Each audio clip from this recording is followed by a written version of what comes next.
Ya, pemirsa, rancangan Undang-Undang Kesehatan yang tengah diajukan ke DPR RI saat ini tengah menjadi sorotan, terutama dari petani dan pelaku usaha tembakau. Hal ini terkait dengan pengelompokan tembakau yang disetarakan sebagai zat aditif bersama dengan narkotika, psikotropika, dan juga minuman beralkohol. Rancangan undang-undang atau RUU Kesehatan dalam beberapa pekan terakhir ramai diperbincangkan masyarakat, petani tembakau, tenaga kerja, dan pelaku usaha tembakau di tanah air. Hal ini terkait pengelompokan hasil tembakau sebagai zat aktif bersama dengan narkotika, psikotropika, dan minuman beralkohol. Adapun pasal yang menimbulkan polemik terkait tembakau dalam rancangan Undang-Undang Kesehatan adalah pasal 154 ayat 3 yang menyebutkan zat aktif sebagaimana dimaksud pada ayat 2 dapat berupa narkotika, psikotropika, minuman beralkohol, hasil tembakau, dan hasil pengolahan zat aktif lainnya. Rancangan Undang-Undang Kesehatan juga mengatur produksi, peredaran, dan penggunaan zat aktif diarahkan agar tidak mengganggu kesehatan perseorangan, keluarga, masyarakat, dan lingkungan. Namun demikian, pengelompokan hasil tembakau bersama dengan narkotika dan psikotropika dikhawatirkan akan menimbulkan pandangan bahwa pemerintah ingin menyetarakan tindakan hukum terhadap zat-zat tersebut. Di sisi lain, kadar adiksi atau ketergantungan hasil tembakau jenis rokok tersebut dinilai tidak bisa disamakan dengan narkotika dan psikotropika.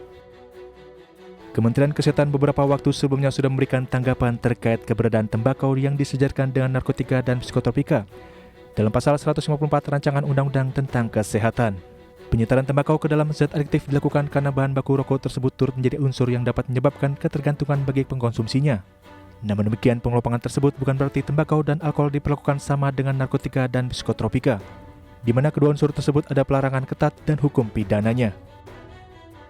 Sementara itu, pada awal April 2023, pemerintah resmi menyerahkan daftar inventarisasi masalah atau DIM Rancangan Undang-Undang Kesehatan yang akan menggunakan metode Omnibus Law. Terdapat 3.020 DIM yang diserahkan pemerintah kepada Komisi 9 DPR RI. Kemenkes sudah menggelar partisipasi publik masih pada tanggal 13 hingga 31 Maret 2023. Dengan 6.011 masukan di mana 75% telah ditindaklanjuti. Dari Jakarta, Tim Liputan, IDX Channel. Baik pemirsa, untuk membahas tema menarik kita hari ini, polemik tembakau setara dengan narkotika dalam rancangan Undang-Undang Kesehatan, kita sudah tersambung melalui Zoom bersama dengan Bapak Hananto Wibisono, Sekjen Aliansi Masyarakat Tembakau Indonesia atau AMTI. Ya, selamat pagi Pak Hananto. Selamat pagi Mas Pras. Ya, salam sehat Pak. Salam sehat Mas Pras. Baik, terima kasih juga atas waktu yang disempatkan ini. Lagi-lagi begitu, ada polemik di masyarakat terkait dengan rancangan Undang-Undang Kesehatan yang tengah diajukan ke DPR begitu oleh pemerintah. Bagaimana Anda melihat dari AMTI begitu? Bagian mananya sih yang membuat akhirnya masyarakat, petani tembakau dan juga pelaku usaha juga akhirnya menjadi kontroversi? Silakan. Baik,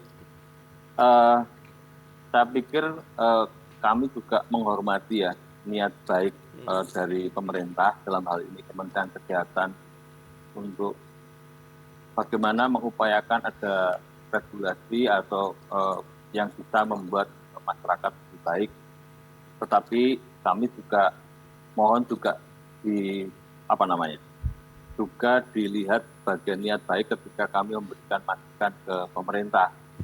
Kalau kita bicara Omnibus Law Kesehatan itu memang klausul utamanya juga memang mengedepankan bagaimana ada masyarakat mendapatkan layanan kesehatan yang lebih baik. Tetapi kalau di kami di ekosistem tembakau ada beberapa catatan soal apa yang tertuang dalam Omnibus Law Kesehatan tersebut.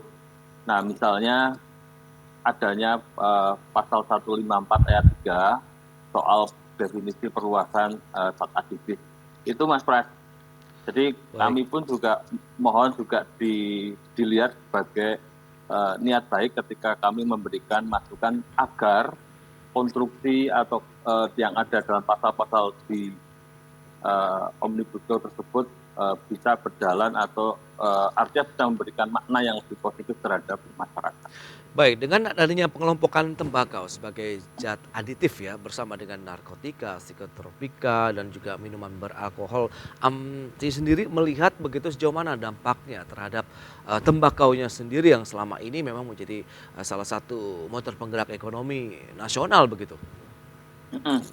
Baik Mas Pras, kalau kita bicara kontribusi, saya kira pemerintah pasti sudah lebih paham bagaimana menimbang untuk eh, memposisikan kontribusi tembakau itu pemerintah sudah tahu, jadi saya nggak perlu nyebut. Ya. Tetapi kalau kita bicara soal 154 ayat 3 itu bukan hanya akan menimbulkan misleading kalau itu benar-benar ada ya. Oke. Lebih, jadi tahapannya ada misleading, lalu tambah lagi disinformasi, nanti tambah lagi malinformasi, kan begitu. Oke. Karena pasal atau ayat pasal 154 ayat 3 itu nanti bisa mengesankan Oke. tembakau sebagai entitas ilegal. Ini yang menurut kami perlu dicermati, karena sampai dengan hari ini tembakau masih menjadi entitas yang masih legal. Bahkan ada beberapa putusan MK yang menjelaskan bahwa tembakau adalah produk legal. Oke. Nah, misalnya kalau kita ada putusan Mahkamah Konstitusi tahun nomor 9 tahun 2009, itu jelas terang benderang. Bukan hanya Mahkamah Konstitusi yang bilang, pemerintah mendefinisikannya itu lebih jelas soal tembakau sebagaimana zat adiktif dan sebagai entitas legal. Itu yang jadi penting. Nah, sejauh ini kalau AMTI melihat penolakan-penolakan sudah mulai bermunculan begitu dari entah itu petani tembakaunya, kemudian pekerja-pekerja ataupun buruh pabrik yang memang bekerja di pabrik rokok misalnya, atau mungkin pihak-pihak berkepentingan lainnya ini.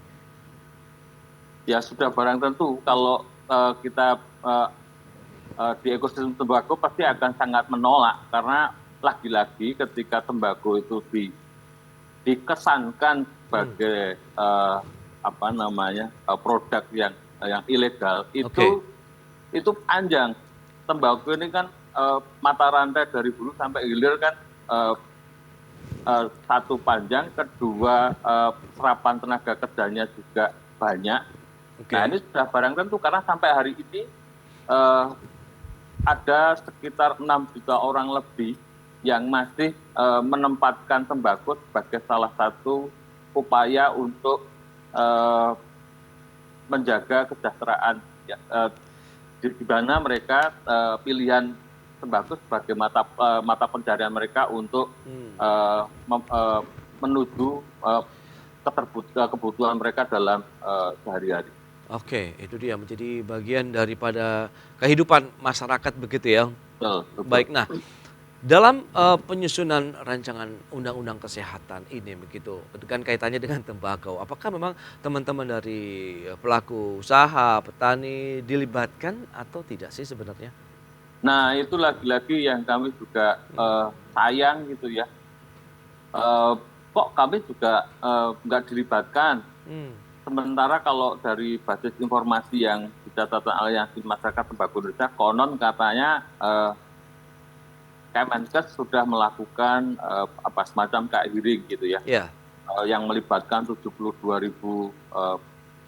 masyarakat, katanya begitu. Tetapi faktanya bukan hanya bicara fakta, realitasnya tidak ada salah satu elemen di sektor tembakau yang dilibatkan. Petaninya enggak, ketika kami tanya buruhnya enggak, kan gitu. Sama sekali tuh? Enggak, nah itu makanya. Nah maka teman-teman kalau di daerah lebih clear ya. Clear itu ini sebenarnya pasal yang beneran dibuat atau bahasanya dirembuk. Ketika membuat draft itu dirembuk bener apa enggak ya? Apa jangan-jangan ini pasal selundupan, lalu kemudian kan berkembang ya isu di masyarakat. Karena lagi-lagi kalau kita bicara Omnibus Law Kesehatan, itu upaya pemerintah untuk memberikan pelayanan kesehatan yang lebih baik. Ini kan besar ya, Mas. Nah, klausul pasal 154 itu kan semacam dipaksakan untuk ada. Jadi kalau kita kembali lagi sebetulnya mengatur tembakau, jadi begini, kita misalnya membandingkan ada naskah akademis sama draft di RUU-nya sendiri, Mas. Oke. Di naskah akademik itu nggak ada yang menjelaskan pembahasan soal narkoba psikotropika. tapi di draft RUU ada. Nah, ini lalu kemudian pertanyaannya kan ini pertanyaan besar ya. Iya, iya. Di NA-nya nggak ada, di draft RUU-nya ada. Dan sampai, Oke. mohon maaf, Baik. satu di naskah akademiknya nggak ada, kedua di RUU-nya ada. Dan apa namanya, Oke. Baik. ada semacam artinya isunya jadi berkembang. Ini berarti ada paksaan yang dimasukkan dalam Omnibus Law Kesehatan tersebut. Baik, kita tahu juga kementerian sudah, khususnya Kementerian Kesehatan ya, menegaskan bahwa memang penyeteran tembakau ke dalam zat aktif ini dilakukan karena bahan baku rokok tersebut juga menjadi unsur yang dapat menyebabkan ketergantungan bagi pengonsumsinya. Nah, kita akan bahas nanti di segmen berikutnya ya Pak Hananto, kita akan jeda sebentar. Dan pemirsa, tetaplah bersama kami. Baik, terima kasih Anda masih bergabung bersama kami dalam Market Review. Berikut ini kita akan cermati beberapa infografik terkait dengan rancangan undang-undang kesehatan ya. Ini karena yang menjadi salah satu juga skema Omnibus Law dari rancangan undang-undang kesehatan ini. Jadi ada 9 undang-undang yang akan dipangkas begitu ya dengan kehadiran RUU kesehatan ini. Yang pertama Undang-Undang Nomor 4 tahun 84 tentang wabah penyakit menular, kemudian Undang-Undang 29 2004 tentang praktek kedokteran, Nomor 36 tahun 2009 tentang kesehatan, Nomor 44 tahun 2009 tentang rumah sakit, kemudian beberapa undang-undang lainnya terkait dengan kesehatan jiwa, tenaga kesehatan, keperawatan, kekarantinaan kesehatan, dan juga kebidanan. Itu yang akan dilebur nanti dalam rancangan undang-undang kesehatan. Berikutnya ada 6 pilar transformasi yang ingin diusung ya dalam rancangan undang-undang kesehatan ini. Yang pertama, transformasi layanan primer, kemudian transformasi layanan rujukan, sistem ketahanan kesehatan, sistem pembiayaan kesehatan, kemudian sumber daya manusia di bidang kesehatan, dan juga teknologi kesehatan. Ada beberapa poin yang menarik sebenarnya kalau kita bicara mengenai transformasi di rancangan undang-undang kesehatan ini. Kemudian dari sisi pertumbuhan PDB industri pengolahan tembakau tahun 2017 sampai dengan 2022 kita lihat fluktuasinya. Dalam 2017 negatif 0,64%, kemudian di tahun 2018 tumbuh positif 3,52%. Selebihnya pergerakannya cenderung negatif ya sampai dengan tahun 2022 minus 2,34% untuk PDB industri pengolahan tembakau. Kemudian kenaikan cukai rokok. Ini kita akan cermati juga pergerakannya dari tahun 2017 sampai dengan 2022. 2017 10,54%, 2018 10,04%, kemudian tertinggi tercatat di tahun 2020 sekitar 23%, kemudian terakhir di tahun 2022 lalu 12%. Itu dia kenaikan ataupun penerapan cukai rokok ya. Kita akan lanjutkan kembali perbincangan bersama dengan Bapak Hananto Wibisono, Sekjen AMTI.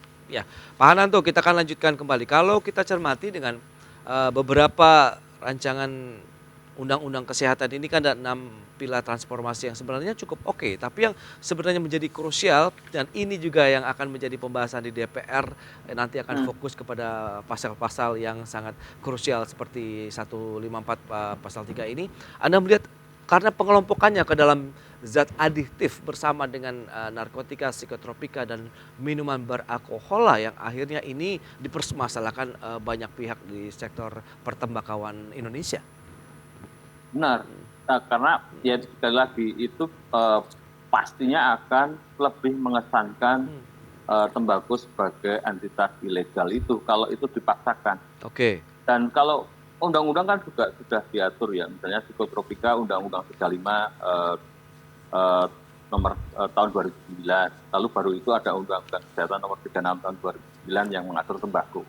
Clear semuanya, enggak, makanya kalau dan apalagi kalau tadi di draft itu betul-betul diperhatikan, dicermati, itu setelah pasal 154 sampai dengan 158 kalau nggak salah, itu yang dibicarakan hanya tembakau. Nggak ada pembicaraan soal narkoba atau psikotropika. Lalu kemudian kalau ada penegasan soal pengaturan pengejauhan tahannya, lalu kemudian gimana, kan begitu? Iya. Artinya sebetulnya undang-undang udah ada, nggak perlu dibikin undang-undang lagi kan? Yes, karena memang sudah ada penegasan juga dari pemerintah khususnya Kementerian Kesehatan begitu ya. Memang bukan berarti tembakau dan alkohol disamakan begitu dengan narkotika dan psikotropika, di mana memang unsur-unsur tadi kita tahulah narkotika, psikotropika yang masuk dalam golongan narkoba ini kan sudah ada aturan hukumnya sendiri, bahkan tindak ancaman pidananya juga. Tapi Iya, kenapa ini yang perlu ada penjelasan yang dibutuhkan begitu ya dari teman-teman AMTI ataupun petani tembakau terkait dengan hadirnya pasal 3 ini ya, Pak Hananto, dan kita akan cermati juga nanti pembahasan di DPR juga akan seperti apa. Nah, lantas langkah-langkah apa yang akan ditempuh AMTI dalam menyikapi kondisi ini? iya. Poinnya begini ya Mas Hmm. Pras, kalau sebetulnya memang ada apa ya, semacam argumentasi yang disampaikan oleh pemerintah bahwa ini enggak kok, tembakau enggak akan disamakan dengan minuman Iya. beralkohol maupun narkoba gitu ya. Tetapi lagi-lagi kalau dicermati, misalnya di pasal 457 soal sanksi, bagi ini soal kawasan tanpa rokok ya, Oke. bagi pelanggar yang melanggar di kawasan tanpa rokok itu sanksinya diberikan sanksi kategori 3. Hmm. Kategori 3 itu Mas, itu di KUHP yang baru itu termasuk tindak pidana berat. Hmm. Jadi kurang lebih bunyinya kalau soal kategori 3 itu ancamannya itu termasuk misalnya saya mencederai aparat, saya menghina kepala negara tetangga. Itu bayangkan seorang pelanggar, mohon maaf ya, pelanggar yang di kawasan tanpa rokok itu dikenakan sanksi yang sama dengan ketika orang misalnya Melakukan penghinaan terhadap simbol-simbol negara pokoknya begitu itu ya? tindak pidana berat. Nah itu enggak berat. Itu salah satu bukti argumentasi yang disampaikan oleh Kementerian Kesehatan itu sulit diterima bagi kami, karena toh dalam sanksinya kami itu ditempatkan dalam posisi yang sama dengan pelaku tindak pidana berat. Nah itu mungkin perlu dicermati. Lagi-lagi kami kalau di Adopsi Tembakau ketika memberikan masukan bukan jangan lalu dianggap negatif ya, atau berilah kami poin bahwa kami juga dalam niat yang baik untuk membuat bagaimana ada penyusunan regulasi yang bisa diterapkan sehingga tepat ketika nanti diimplementasi. Oke, sudah. Nah, kalau kita lihat dengan pembahasan-pembahasan seperti ini, dampak secara luas terhadap industri tembakaunya akan seperti apa nih? Kalau memang ini ya semoga tidak jadi ya, tapi kalau misalnya disahkan itu bagaimana ini? Saya juga belum Ya tahu kalau ini. disahkan mestinya begini, langsung saja mulai tegas saja, tutup pabriknya, petani nggak boleh nanam tembakau, petani cengkeh ganti tanaman lain, pekerja yang ada di industri rokok suruh bekerja di sektor lain. Nah pertanyaannya, pemerintah sudah punya exit-nya belum? Oke. Nah itu saja. Ya. Kita tahu sebenarnya ada beberapa Itu yang paling jamak ya, kalau Ya. percakapan di masyarakat pasti akan begitu. Tetapi ada sekian peraturan yang mesti tertabrak akan adanya pasal tersebut. Setidaknya ada 6 putusan MK yang akan tertabrak dengan adanya pasal 154. Terkait dengan tembakaunya tadi ya? Iya kan, beberapa putusan MK itu menyatakan bahwa tembakau sebagai entitas legal. Ya. Lalu kemudian kalau 154 itu dipaksakan, itu kan berarti satu. Kami pasti lambat laun itu tembakau akan dimasukkan dalam aspek ilegal. Satu orang, lalu kemudian paling cepat ini banter-banteran saja. Pasti targetnya Kementerian Kesehatan atau anti tembakau itu pelarangan iklan. Kedua, nanti ada konversi tanaman tembakau. Lagi-lagi tembakau itu adalah tanaman alternatif ketika musim hujan. Dan mungkin juga bagi Mas Pras dan teman-teman pemirsa sekalian, tembakau itu tanaman masuk dalam kategori tanaman perkebunan, namun sifatnya musiman. Jadi petani tembakau itu juga petani padi, juga petani palawija, karena tiap tahun mereka rotasi tanamannya. Nah kemudian lagi-lagi kami mohon baik di teman-teman di legislatif maupun di pemerintahan, hari ini khususnya di daerah saya di Temanggung, Oke. itu hari di mana atau bulan di mana teman-teman petani tembakau sedang menanam harapan, Oke. menanam tembakau, menanam harapan bagi mereka. Jangan kemudian apa namanya, diganggu dengan gaduh-gaduh seperti ini. Ya kita terang benderang saja, kalau misalnya dilarang ya bilang saja dilarang dari sekarang. Jangan seolah-olah kayak membuat kesan-kesan lalu kemudian malah apa ya, seolah-olah boleh tapi sebenarnya nggak boleh. Nah, Tegas ini saja harus begitu ya? Tegas saja gitu. Nah, Baik. nanti teman-teman di daerah akan lebih tahu bagaimana dia bersikap.